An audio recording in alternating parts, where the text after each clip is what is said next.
नमस्कार। Story of Bharat में आपका स्वागत है।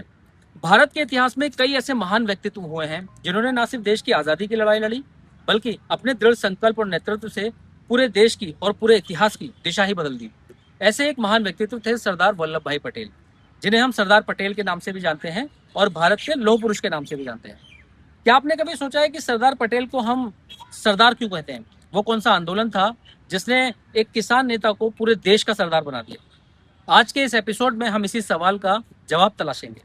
तो चलिए चलते हैं इतिहास के उसी दौर में और जानते हैं सरदार पटेल के सरदार बनने की पूरी कहानी। आज पूरा देश उन्हें सरदार पटेल के नाम से जानता है, लेकिन क्या आपने कभी सोचा है आखिर उन्हें सरदार किसने बनाया? क्या यह कोई सरकारी सम्मान था? क्या अंग्रेजों ने उन्हें ये उपाधि दी थी, या फिर इसके पीछे छिपी है किसानों के संघर्ष और एक ऐतिहासिक जीत की कहानी? ये कहानी है एक ऐसे आंदोलन की जिसने न केवल अंग्रेजों को झुकने पर मजबूर किया, बल्कि भारत को उसका सरदार भी दिया।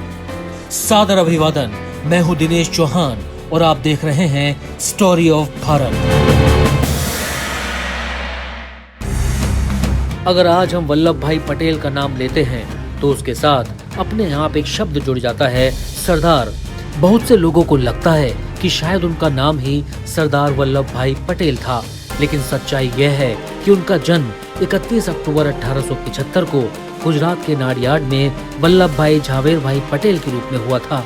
उन्हें सरदार की उपाधि जन्म से नहीं मिली, बल्कि उन्होंने इसे नेतृत्व, साहस और जनता के विश्वास से अर्जित किया, और इसकी शुरुआत हुई 1928 के बारडोली सत्याग्रह से। साल था 1928। गुजरात के सूरत जिले का बारडोली इलाका, जहां किसान पहले से ही आर्थिक कठिनाइयों से जूझ रहे थे। इसी बीच ब्रिटिश सरकार ने भूमि राजस्व में लगभग 22% की बढ़ोतरी कर दी। किसानों ने कहा, फसल अच्छी नहीं हुई, हमारी आमदनी कम है, हम इतना कर नहीं दे सकते। लेकिन अंग्रेज सरकार ने उनकी एक नहीं सुनी। तब बारडोली के किसानों ने वल्लभ भाई पटेल से मदद की अपील की। पटेल ने पहले हालात का अध्ययन किया, गांव-गांव जाकर किसानों से बात की और फिर एक स्पष्ट शर्त रखी, अगर आंदोलन करना है तो पूरी तरह अहिंसक रहेगा, कोई हिंसा नहीं, कोई डर नहीं और कोई पीछे नहीं हटेगा। इसके बाद शुरू हुआ बारडोली सत्याग्रह। हजारों किसानों ने बढ़ा हुआ कर देने से इनकार कर दिया।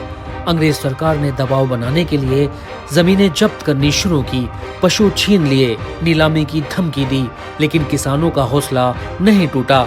वल्लभ भाई पटेल लगातार गांव-गांव जाकर लोगों का मनोबल बढ़ा रहे थे।